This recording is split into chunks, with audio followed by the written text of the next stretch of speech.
तर नमस्कार मंडळी. आज होते देवाच्या हळदी. मग म्हणलं जावं देवाला. व्हॉट्सअपला स्टेटस बघितल्यामुळे कळालं आज आहे ते देवाच्या हळदी.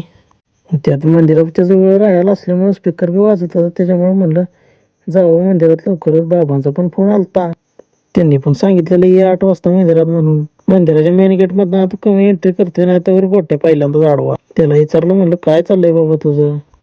गोट्यापासून आलो नाही तर पुढे येऊन बघतोय तर रांगोळी चाललेली काढायची. आतमध्ये एंट्री केल्या केल्या खट्टामध्ये रांगोळी मोठी मोठी दिसत होती.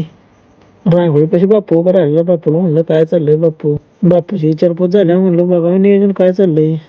रांगोळी बघून पुढे गेल्यावर चिमण दिसला. गेलो चिमण पाशी, त्याला विचारलं बाबा कुठे आहे, ते म्हणला गेलं दर्शन म्हणून. मग म्हणलं चला आपण येऊ देवाच्या पाया पडून. बाबा दिसलं पुढंच. चाललं त्यांचं पण दर्शन. म्हणलं चला आता आपण पण चला आता येतो तुम्हाला सगळं मंदिरातलं आतलं दर्शन दाखवा. बरं का, माझ्या माहितीप्रमाणे जुनी माणसं सांगते ती मलवडीत हळदी, पालीत लग्न आणि जेजुरीत वरात अशी 3 कार्यक्रम महत्वाचे आहेत या खंडेरायात. आलो मेन गाभाऱ्यात, घेतलं देवाचं दर्शन.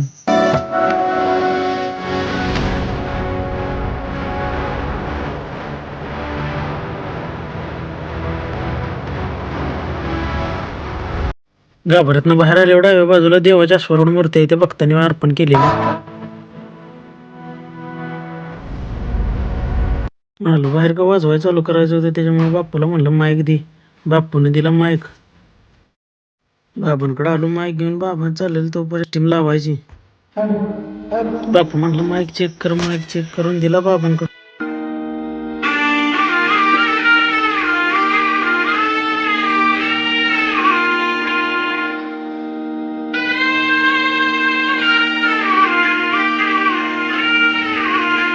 माईक टेस्टिंग झालं का केलं वाजवाय चालू.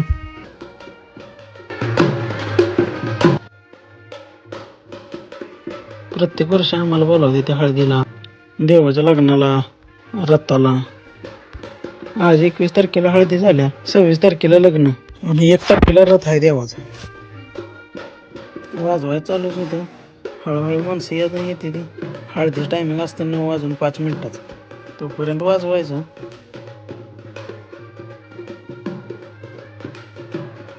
आम्हाला आपल्या इथं पारंपरिक वाद्य वाजवायची संधी मिळते. काय ना काहीतरी आपल्या हाताने देवाची सेवा घडते, यातच आपलं समाधान मानायचं. वाद्यकाम ही आमच्या पारंपरिक कला आहे. आमचं वाजवून ऐकून तुम्हाला कसं वाटतं ते कमेंटमध्ये नक्की सांगा.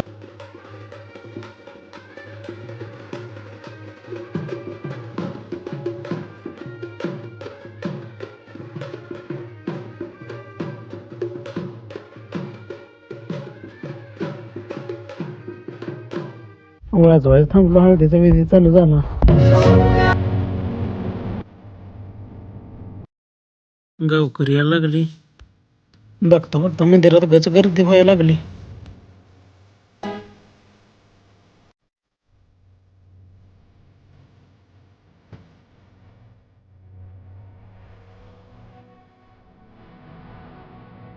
आणि अशा तऱ्हेने मल्हारी माळसंकांत हळदी समारंभ सोहळा व्यवस्थित संपन्न झाला.